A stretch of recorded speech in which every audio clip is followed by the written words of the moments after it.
Most people never realize the moment their balance begins to decline. It doesn't happen all at once. It happens slowly, quietly, almost invisibly. One day you feel a little less steady stepping off a curb. Another day you grab the wall while putting on your shoes. A few weeks later, you hesitate before walking on uneven ground. And eventually something happens that nobody wants to talk about. A fall. What surprises many people is that the warning signs were there long before it happened. In fact, there's a simple test that physical therapists often use. Stand on one foot. Now, count to 10. If holding that position for 10 seconds feels unstable or difficult, your body may already be showing early signs that your balance system is weakening. That might sound alarming, but there is also very good news. Balance problems are not simply a result of aging. In many cases, they are the result of muscles that have become inactive and weak. And when those muscles are reactivated and strengthened, balance often improves dramatically. The human body was designed to move, but modern lifestyles have quietly changed that. Many people spend hours every day sitting in chairs, cars, or couches. Over time, this creates a pattern where certain muscles become tight while others become weak. One of the most important areas affected by this pattern is the hips and pelvis. The pelvis is often described by physical therapists as the central hub of the body. It connects the upper body to the lower body. It transfers force when you walk. It stabilizes your spine. It helps control your balance every time you shift your weight from one leg to the other. When the muscles surrounding the pelvis weaken, several things begin to happen. Your posture becomes less stable. Your walking stride becomes shorter. Your hips begin to sway more with each step. And your body has a harder time catching itself if you stumble. But there is an extremely effective solution. Not an intense workout, not a complicated program. Just a 5-minute routine made of 3 simple movements that physical therapists often use to rebuild hip strength, stability, and functional power. These movements work together like pieces of a puzzle. The first movement rebuilds the foundation of strength. The second improves side-to-side balance and control. And the third retrains your body to perform one of the most important movements in everyday life: standing up. When practiced consistently, these movements can help restore confidence, improve walking stability, and support the independence that everyone wants to maintain as they grow older. Let's begin with the first movement, the pelvic lift. Many people know this exercise as the glute bridge. This movement may look simple, but it targets one of the most powerful and important muscles in your entire body, the gluteus maximus. This is the large muscle that forms the shape of the hips and backside. It plays a crucial role in standing, walking, climbing stairs, and stabilizing the pelvis. Unfortunately, this muscle is also one of the most commonly weakened muscles in modern life. Sitting for long periods of time causes the muscles at the front of the hips to tighten while the glutes gradually become inactive.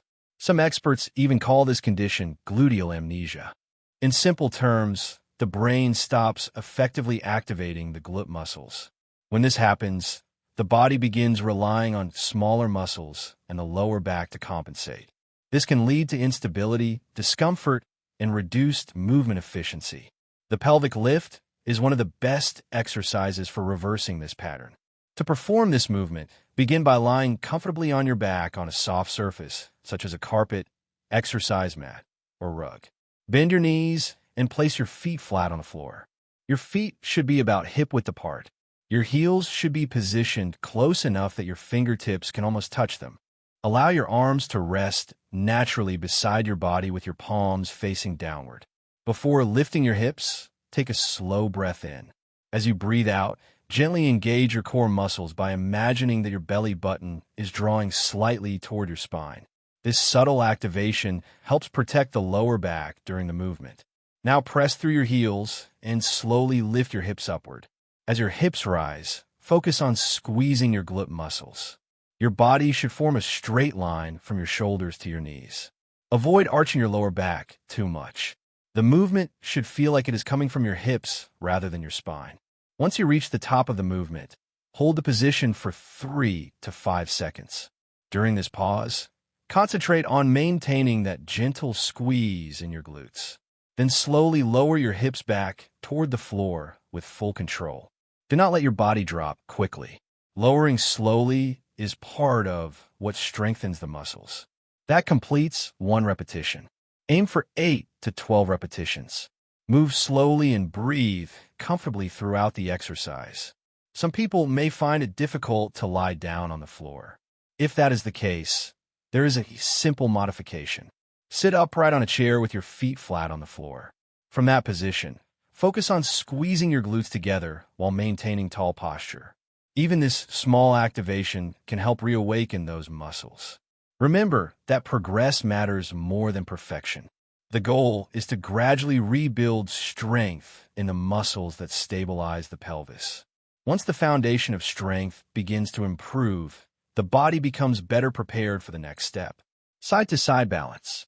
This brings us to the second movement, the stability leg raise.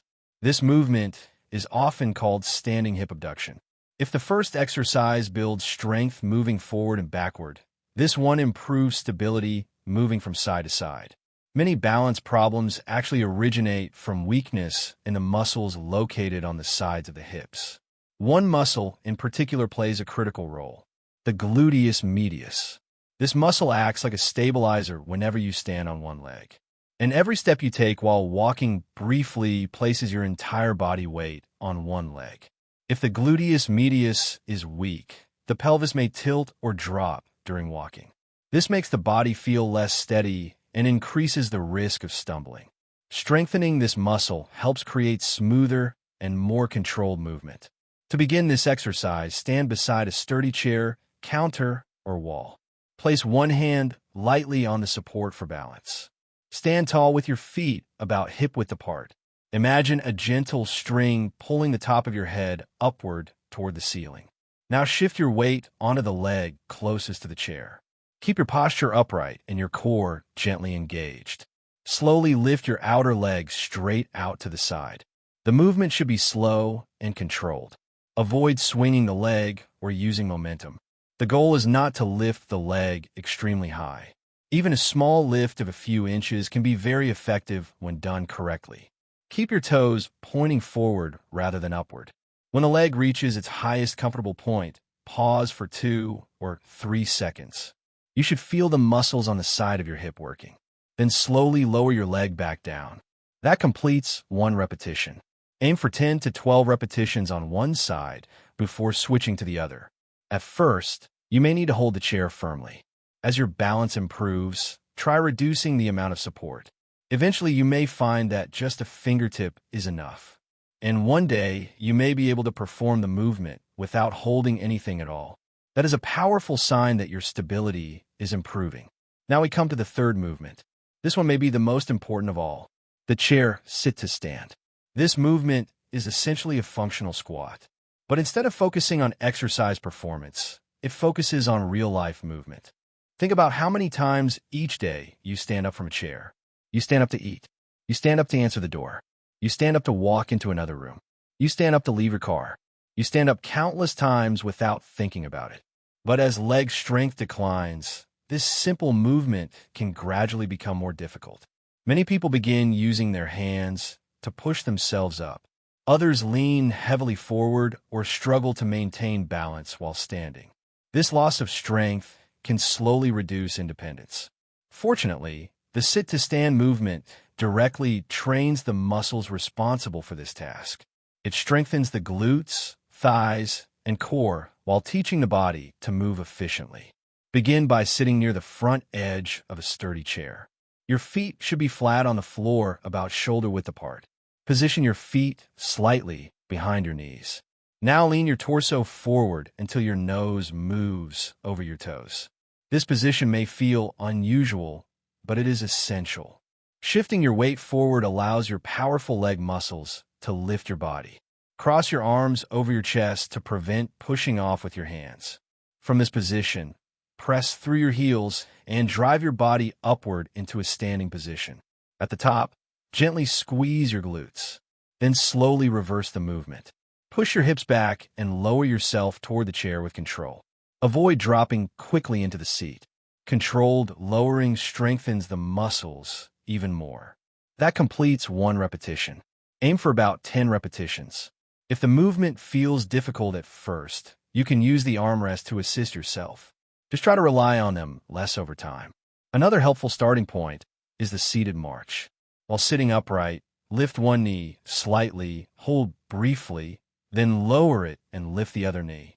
This movement gently activates the hip muscles and prepares the body for the full sit-to-stand movement. When these 3 exercises are combined, they form a powerful routine. The pelvic lift rebuilds foundational hip strength. The stability leg raise improves balance and side-to-side control. The sit-to-stand restores real-world functional power. Together, they address the key elements required for safe and confident movement. And the best part is that the entire routine takes only about 5 minutes. Consistency is what makes the difference. Practicing these movements regularly helps retrain the muscles and nervous system to work together more effectively. Over time, many people notice subtle but meaningful improvements. Standing feels easier. Walking becomes more stable. Balance feels more natural. And confidence begins to return. Balance is not just about muscles. It is about maintaining the freedom to move through life without fear. The freedom to walk in a park, to climb stairs, to travel, to remain independent. Every small step towards strength and stability helps protect that freedom. So take a few minutes each day. Practice these movements slowly and with care. Your body has an incredible ability to adapt and grow stronger when given the right signals. And those signals begin with movement. The journey toward better balance and stronger hips can start with something as simple as 5 minutes. Your future self will thank you for it.